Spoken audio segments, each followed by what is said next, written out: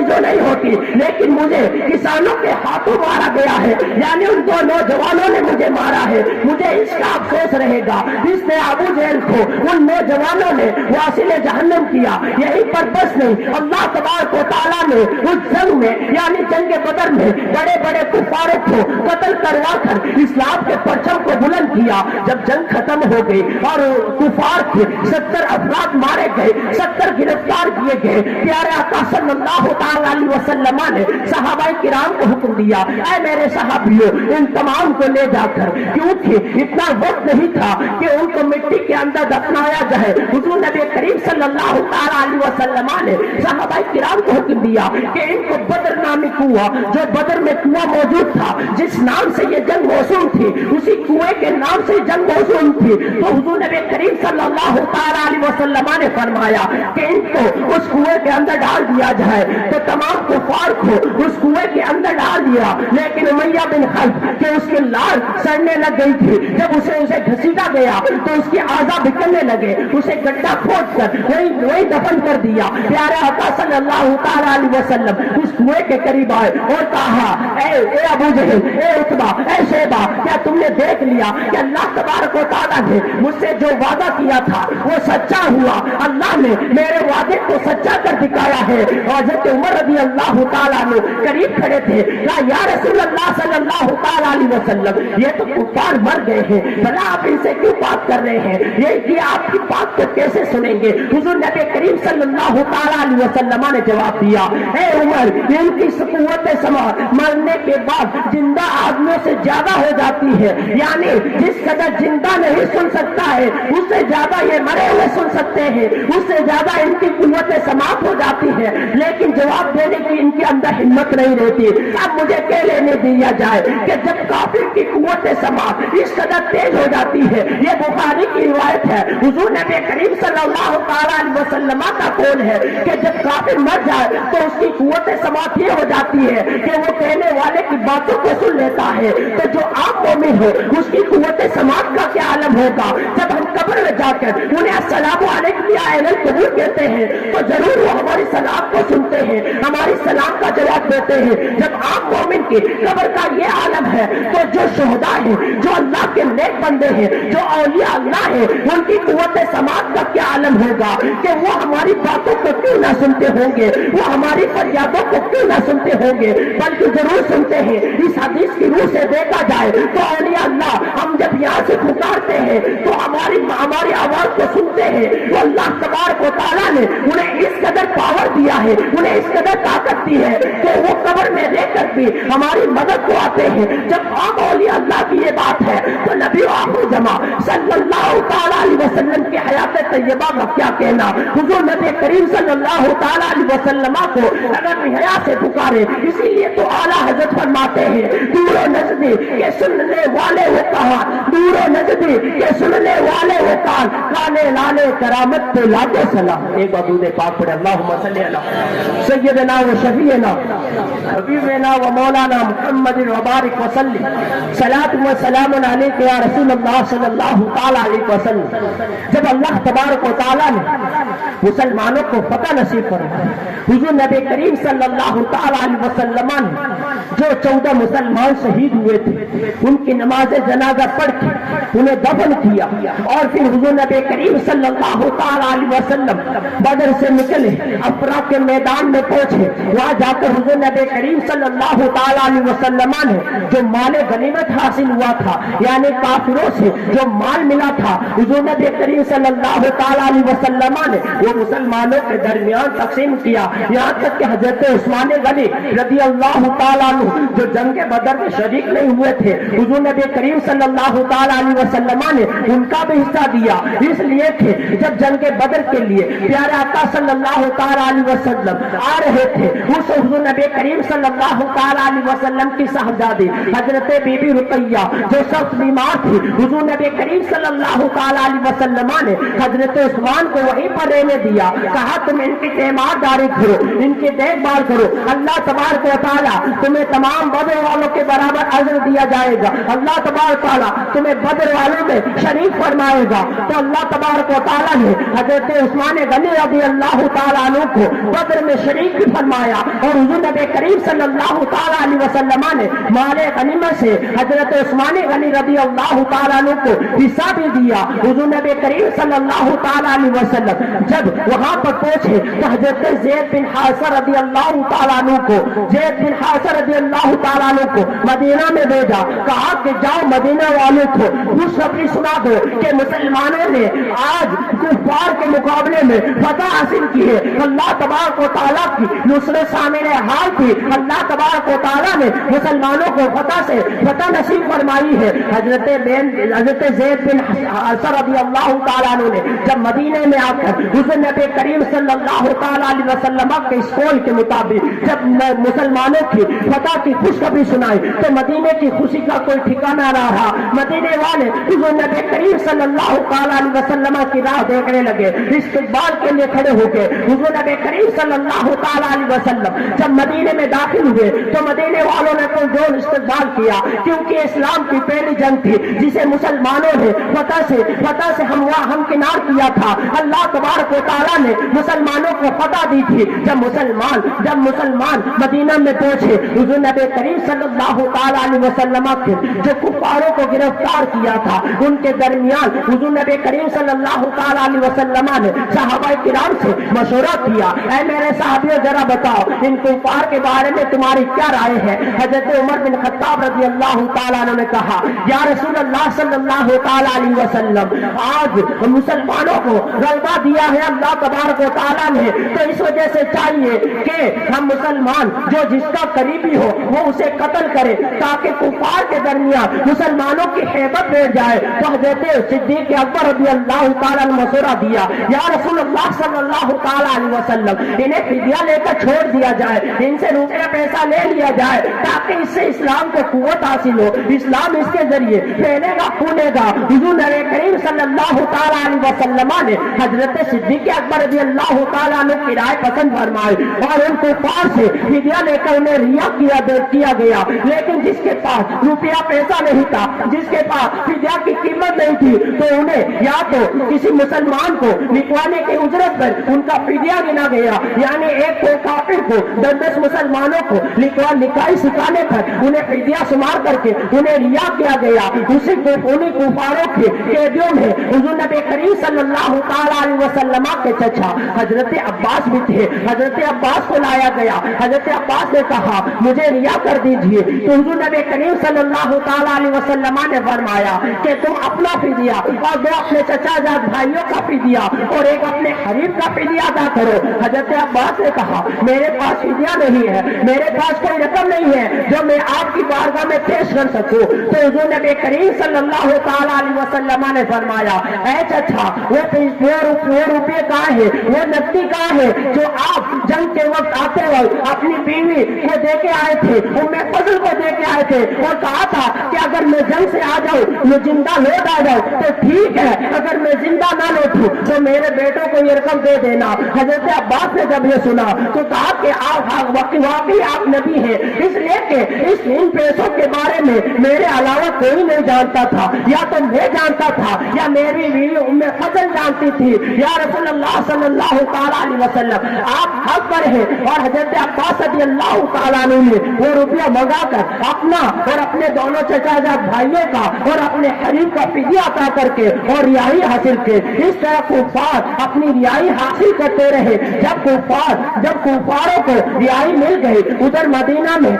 مکہ سے، جب کفاروں کو پتا چلا کہ ہماری شکست پاس ہوئی ہے، ہمیں شکست سے 2-4 ہونا پڑا ہے، اس شکست میں اس جنگ میں ہمارے نامور سردار مارے گئے ہیں، تو مکہ میں ماتم کدا بن گیا، یعنی ہر گھر کا کوئی نہ کوئی رشتے دار اس جنگ میں قتل کیا گیا تھا۔ ہر شخص ہونے کی خواہش کرتا تھا کہ ہم اپنے دل سے حسد کو نکال دیں، اپنے دل کی بڑاس کو نکال دیں، لیکن ابو سفیان نے پابندی لگا دی کہ کوئی مکے والا نہ روئے، کیونکہ اگر ہم روئیں گے تو ہمارے حوصلے پست ہو جائیں گے، بلکہ ہمیں تو چاہیے کہ مسلمانوں کے خلاف طاقت جمع کر کے مسلمانوں پر کارروائی حملہ کیا جائے، مسلمانوں سے اس قسم پاس کا بدلہ دیا جائے، مسلمانوں کو اپنی کارکردگی کا ہنر دکھا کر مسلمانوں سے اس کا بدلہ لیا جائے۔ ابو سفیان کے اس قول پر وہ مکہ والے رونے سے گریز کرتے، لیکن وہ اپنے دل کے اندر پھٹ رہے تھے کہ ہمارا کیا حال ہے کہ ہم اپنے مرحومین پر، اپنے مرنے والے پر بھی نہ رہ سکے۔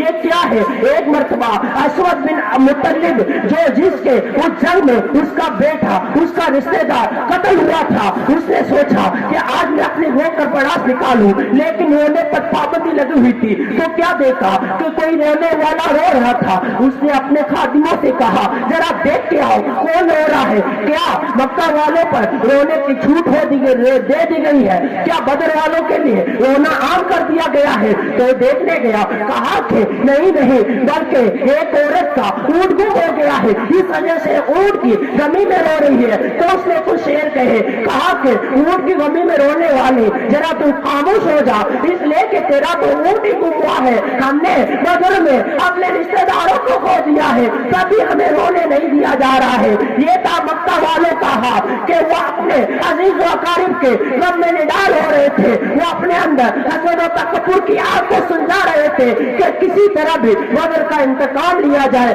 بدر والوں کو خوشی پہنچائی جائے کہ جو ہمارے عزیز و اقارب قتل ہو چکے ہیں انہیں اس طرح خوشی ملے گی کہ ہم مسلمانوں کے خون کا بدلہ مسلمانوں کے خون سے لے لیں۔ اس طرح انہوں نے ہمارے رشتے داروں کو قتل کیا ہے، اسی طرح ہم ان کے رشتے داروں کو انہیں قتل کر کے انہیں یہ پیغام پہنچا دیں کہ ہمارے درمیان ابھی خون باقی ہے، ہمارے درمیان ابھی ہمت و طاقت باقی ہے۔ اسی طرح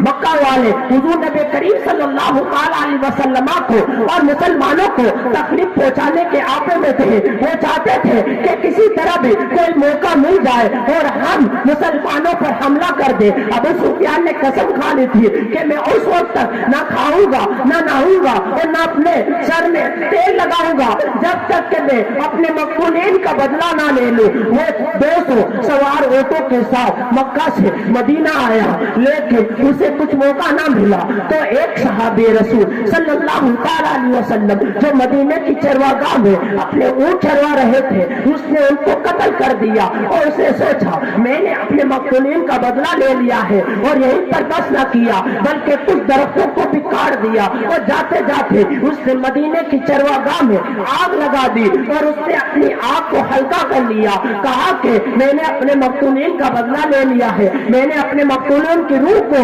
آرام پہنچا دیا ہے، اور پھر وہ لوٹ آیا۔ ادھر مکہ والے حضور نبی کریم صلی اللہ تعالی علیہ وسلم اور حضور نبی کریم صلی اللہ تعالی علیہ وسلم کے جانثاروں کو قتل کرنے کے لیے، تنظیمیں قتل کرنے کے لیے منصوبے بنا رہے تھے کہ کوئی موقع مل جائے ہم حضور نبی کریم صلی اللہ تعالی علیہ وسلم کو قتل کر دے۔ عمیر اور سفیان کفار کے دو بڑے نامور تھے، وہ مکہ میں کعبہ کریم کے بیٹھے ہوئے تھے اور کہہ رہے تھے کہ ہمیں مورے ہونے کا موقع نہیں دیا جا رہا ہے۔ عمیر نے کہا کہ اگر مجھے میرے بال بچوں کی فکر نہ ہوتی، اگر مجھے میرے بال بچوں کی فکر نہ ہوتی تو میں محمد عربی صلی اللہ تعالی علیہ وسلم کو قتل کر دیتا اور اپنے انتقام کی آگ کو بجھا لیتا۔ تو صفوان نے کہا کہ تو اتنا بڑا بہادر ہے، جب تو یہ کارنامہ کرنا چاہتا ہے تو جا، میں تیرے بال بچوں کی حفاظت میں کروں گا، تیرے بال بچوں کی دیکھ بھال میں کروں گا، تیرا قرضہ میں ادا کروں گا۔ تو عمیر وہاں سے چلا، مدینے میں گیا تو حضرت عمر رضی اللہ تعالیٰ عنہ سے ملاقات ہو گئی۔ جب حضرت عمر رضی اللہ تعالیٰ عنہ نے عمیر کو دیکھا تو ان کی گردن پکڑ کر پیارے آقا صلی اللہ تعالیٰ علیہ وسلم کی بارگاہ میں لائے گئے۔ حضور نبی کریم صلی اللہ تعالیٰ علیہ وسلم نے جب عمیر کو دیکھا تو کہا کہ تم کس ارادے سے آئے ہو؟ کیا تمہارا ارادہ یہ نہیں ہے کہ تم مجھے قتل کر دو؟ اس لیے کہ تو نے اور صفوان نے مکہ میں خانہ کعبہ کے قریب بیٹھ کر تم نے یہ منصوبہ بازی کی تھی کہ محمد عربی صلی اللہ تعالیٰ علیہ وسلم کو قتل کر دیا جائے، کیا تمہارا یہ ارادہ نہیں ہے؟ جب عمیر نے یہ سنا کہ واقعی ہمارا ارادہ یہ ہے، اور جو ہم نے خفیہ بات کی تھی، وہ تو یہ تو میں جانتا تھا، یہ صفوان جانتے تھے۔ جب حضور نبی کریم صلی اللہ تعالیٰ علیہ وسلم کی اس غیب ذات کو دیکھا، اسی لیے تو اعلیٰ حضرت فرماتے ہیں اور کوئی غیب کیا تم سے نیا ہو بلا، اور کوئی غیب کیا تم سے نیا ہو بلا، جب انہیں خدائی چھپا تم پہ کروڑوں دور۔ جب حضرت عمر نے جب حضور نبی کریم صلی اللہ تعالیٰ علیہ وسلم کے غیب کی خبر دینے والے نبی کو دیکھا کہ یہ تو نبی ہے، کہ کیونکہ ایسی بات کو ہمارے سوا کوئی نہیں جانتا تھا، تو کہا یا رسول اللہ صلی اللہ تعالیٰ علیہ وسلم آپ برحق نبی ہے، آپ نبی ہے، مجھے کلمہ پڑھائی ہے۔ کلمہ پڑھا اور اسلام میں داخل ہو گئے۔ ادھر مکہ والے ان کی راہ دیکھ رہے تھے کہ عمیر مکہ میں محمد عربی صلی اللہ تعالیٰ علیہ وسلم کو قتل کرنے گئے ہیں، انہیں قتل کرنے گئے ہیں، لیکن حضرت عمر رضی اللہ تعالیٰ نے جو قتل کرنے گئے تھے وہ عشق مصطفیٰ میں حضور نبی کریم صلی اللہ تعالیٰ علیہ وسلم کے عشق میں خود قتل ہو گئے، اور عمر سے حضرت عمر رضی اللہ تعالیٰ نے بن گئے۔ جب مکہ میں خبر پہنچی کہ جو ہمارا قاصد، جو ہمارا رہنما، جو ہمارا رہبر محمد عربی کو قتل کرنے گیا تھا، وہ خود ان کا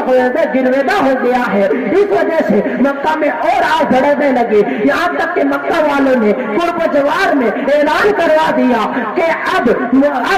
مدینہ والوں سے کھلا جنگ کی جائے، جنگ کی تیاری شروع کی جائے، ہر جگہ ان کے شہدا، ان کے شہیدوں، ان کے قتل مقتولین کے چرچے کیے جانے لگے، ان کے دلوں میں آگ بھڑکائی جانے لگے کہ کسی طرح ان کے درمیان، ان کے دلوں میں جب آگ بڑھ جائے گی تو یہ مسلمانوں کے آپے میں آ جائیں گے، مسلمانوں کے قتل کرنے کے عادی بن جائیں گے۔ اس طرح ان کی عورتیں بھی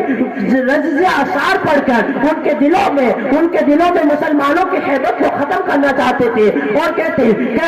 اے لوگوں، اے مکہ والوں، اٹھو اپنے مقتولین کا بدلہ لو، اپنے مقتولین کے ان کے خون کو راحت پہنچاؤ، اس لیے کہ اگر تم نے بدلہ نہ لیا تو لوگ تمہارے منہ پر تھوکیں گے۔ اس طرح انہوں نے عرب و مکہ والوں نے، ابو سفیان نے، تمام نے مل کر اس کارواں کو آگے بڑھایا، یہاں تک کہ ان کی یہ محنت رنگ لائی، اور انہوں نے 3000 افراد جمع کر لیے۔ 3000 افراد جمع کرنے کے بعد انہوں نے ساز و سامان کے لیے اپنے روپیہ پیسہ کو پانی کی طرح بہایا۔ جب ان کے پاس ایک اچھا سا لشکر تیار ہو گیا تو سن 3 ہجری میں